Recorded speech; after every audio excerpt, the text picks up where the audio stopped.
여러분 안녕하십니까? 예, 이 시간 여러분들 하나님의 말씀으로 위로받는 시간 되기를 바라겠습니다.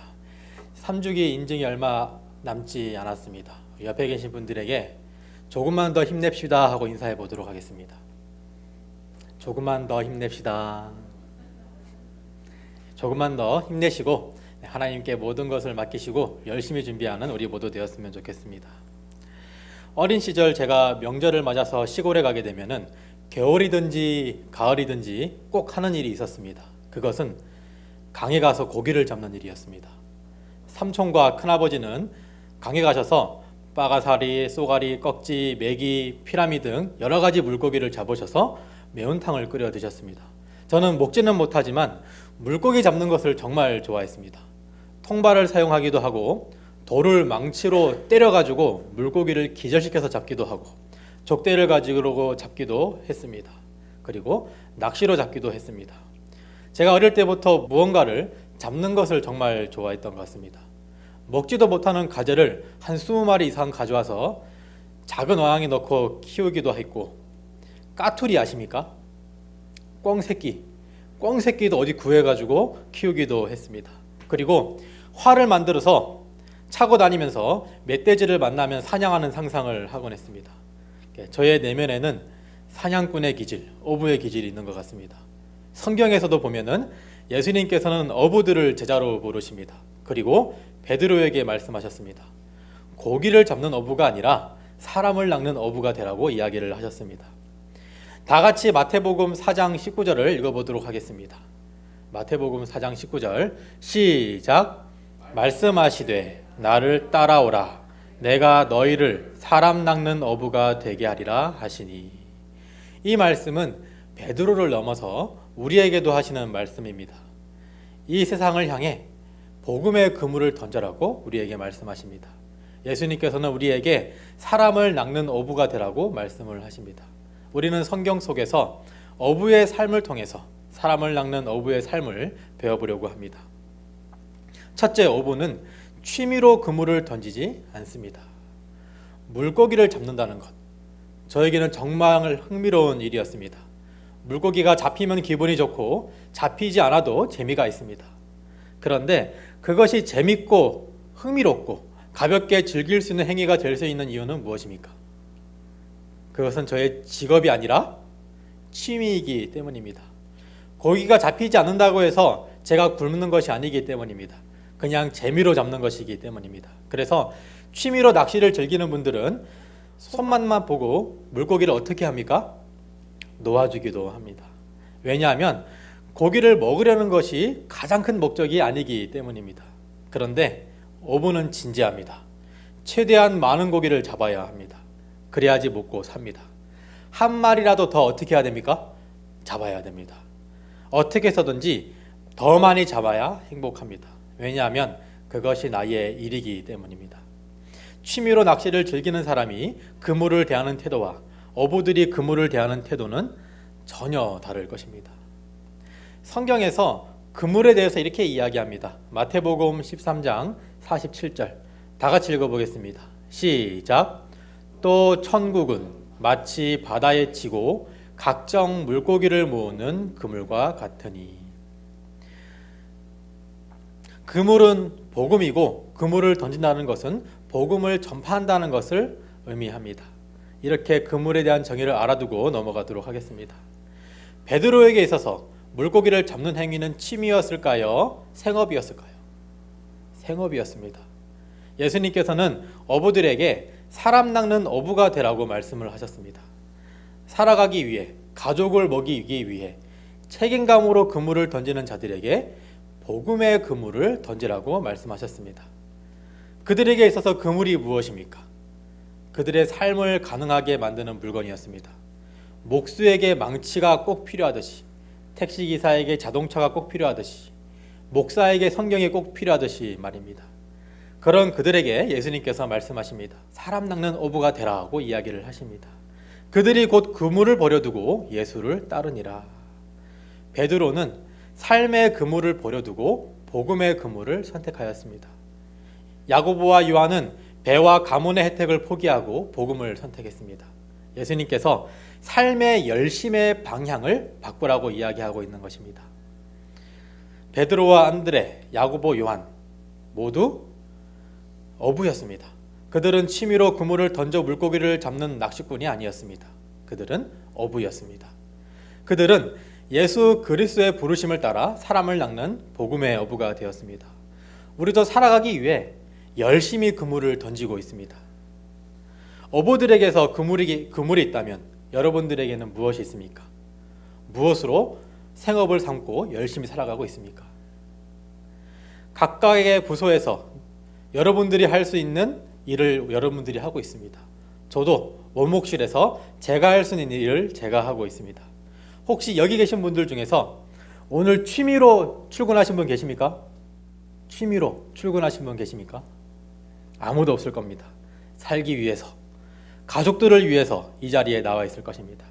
그런데 예수님께서는 이 열심을 사람을 낚는 데 사용하라고 이야기하고 계십니다.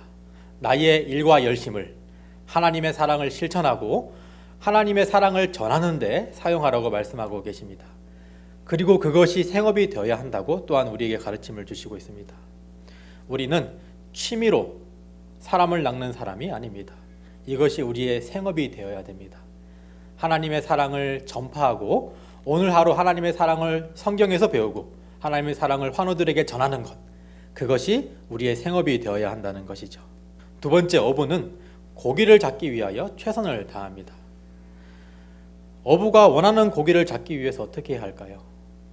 작은아버지께서 메기를 잘 잡으셨습니다. 메기가 무엇을 좋아하냐면 지렁이를 좋아합니다. 그리고 메기가 좋아하는 장소를 찾아야 합니다. 메기는 고인물을 좋아합니다. 그리고 인내심을 가지고 기다려야 합니다. 100% 메기 입장에서 생각을 해야 됩니다. 내가 편한 대로 고기를 잡으려고 내가 편한 대로 고기를 잡으면 고기가 잡힐까요? 잡히지 않을까요? 잡히지 않습니다. 고기 말고 엉뚱한 것이 딸려오기 마련입니다. 개구리가 딸려올 때도 있고 올챙이가 딸려올 때도 있습니다. 어떠한 고기를 잡으려면 그 고기의 습성을 알고 그 고기를 잘 파악해야 합니다. 우리가 어떤 사람을 사랑하기 위해서 사랑받는 어부가 되기 위해서는 그 사람을 잘 파악해야 됩니다. 그 사람이 어떤 것을 좋아하고 어떤 것에 감동을 받으며 어떤 것이 약한지 잘 파악해야 됩니다. 그래야지 그 사람의 마음을 얻을 수 있고 그 사람을 하나님께로 인도할 수 있습니다. 요한복음 21장 3절에서 6절입니다. 시몬 베드로가 나는 물고기를 잡으러 가노라 하니 그들이 우리도 함께 가겠다 하고 나가서 배에 올랐으나 그날 밤 아무것도 잡지 못하였으니 날이 새어갈 때에 예수께서 바닷가에 서셨으나 제자들이 예수인 줄 알지 못하는지라. 예수께서 이르시되 애들아 너희에게 고기가 있느냐 대답하되 없나이다. 이르시되 그물을 배 오른편에 던지라 그리하면 잡으리라 하시니 이에 던졌더니 물고기가 많아 그물을 들 수 없더라. 예수님께서 십자가에 돌아가시자 제자들은 고기를 잡으러 바다에 나가게 됩니다. 사람 낚는 어부가 되라고 하시던 예수님께서 돌아가시자 그들의 본업인 그냥 어부의 일을 하러 바닷가에 나간 것입니다. 예수님을 따라다니면서 물고기를 잡지 않아서 기술이 녹이 슬어서 그런지 모르겠지만 어부들은 밤새도록 고기를 잡지 못했습니다. 그들은 동이 틀 때까지 그물을 던지다가 해변가에 들어오던 참이었던 것 같습니다. 해변가에 예수님께서 계셨습니다. 지쳐서 포기하는 그들에게 예수님께서는 그물을 오른쪽에 던져보라고 말씀을 하십니다. 그런데 배가 떠있는 그물이 그물 아닙니까? 왼쪽 물이나 오른쪽 물이나 앞에 물이나 뒤에 물이나 다 똑같습니다. 오른쪽으로 던진다고 해서 뭐가 달라지겠습니까? 예수님께서는 밤새도록 실패했던 그 행동을 한 번 더 하라고 말씀을 하시는 겁니다. 오른쪽 왼쪽이 중요한 것이 아니라 밤새도록 해서 되지 않았던 일을 한 번 더 해보라고 명령을 하신 것이죠. 그들은 예수님의 말씀을 듣고 최선을 다하여 그물을 던졌습니다. 여기서 중요한 점이 무엇이냐면 그들이 예수님인 줄 모르고 그물을 던졌다는 겁니다. 베드로는 고기가 많이 잡히고 나서야 예수님인 줄 알았다고 성경은 이야기합니다. 해변에서 누군지 모르는 사람의 이야기를 들었다는 것입니다. 대부분의 사람들은 누군가에게 훈수받는 것을 싫어합니다. 특별히 남자들은 그런 자존심이 있습니다. 더 싫어합니다. 베테랑 어부들이 다른 것도 아니고 고기 잡는 일에 대해서 누군지 모르는 한 남성의 훈수를 들었습니다. 씨가 마른 바다에서 그물을 오른쪽에 던지나 왼쪽에 던지나 여전히 잡히지 않는 것이 상식 아니겠습니까? 시대의 소망 811페이지입니다. 예수께서 그들에게 배 오른편에 그물을 던지라고 명하신 데에는 한 가지 목적이 있었다. 그 편 해변에 당신이 서 계셨다. 그것이 믿음의 편이었다. 우리 빨간색 글씨 다 같이 읽어보겠습니다. 시작. 만일 그들이 그분과 연결되어 힘써 일한다면, 즉 그분의 거룩한 능력에 저희 인간의 노력을 결합시킨다면 그들은 결코 실패하지 않고 성공할 수 있을 것이다. 예수님께서 오른편에 고기가 많을 것을 아셔서 오른편에 던지라고 말씀한 것이 아닙니다. 제자들의 믿음을 보시기 위하여 오른편에 그물을 던지라고 말씀하셨던 것도 아닙니다. 그 끈기 있는 열정, 그 제자들의 열정에 예수님의 말씀을 믿는 믿음만 더해진다면 결코 그들이 실패할 일이 없을 것이라는 것을 가르쳐주기 위해서 그렇게 예수님께서는 말씀하셨던 것입니다. 우리도 오늘 살기 위해 열심히 그물을 던집니다. 열심히 일을 합니다. 포기하고 싶을 때도 있고 그 그물을 던지는 것이 참 버거울 때도 있습니다. 그렇지만 나의 행복이 아닌 살기 위해서, 가족을 위해서 그물을 던질 때가 많이 있습니다. 그렇지만 그 그물을 던질 때에 우리가 생각을 조금 바꿔봅시다. 하나님의 마음으로 복음의 그물을 던진다고 생각을 해봅시다.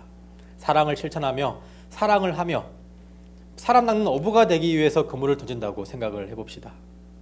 우리가 믿음의 편에서 복음의 그물을 던진다면 결코 실패하지 않을 것입니다. 어부들은 물고기를 잡기 위해서 항상 배움의 자세를 취했습니다.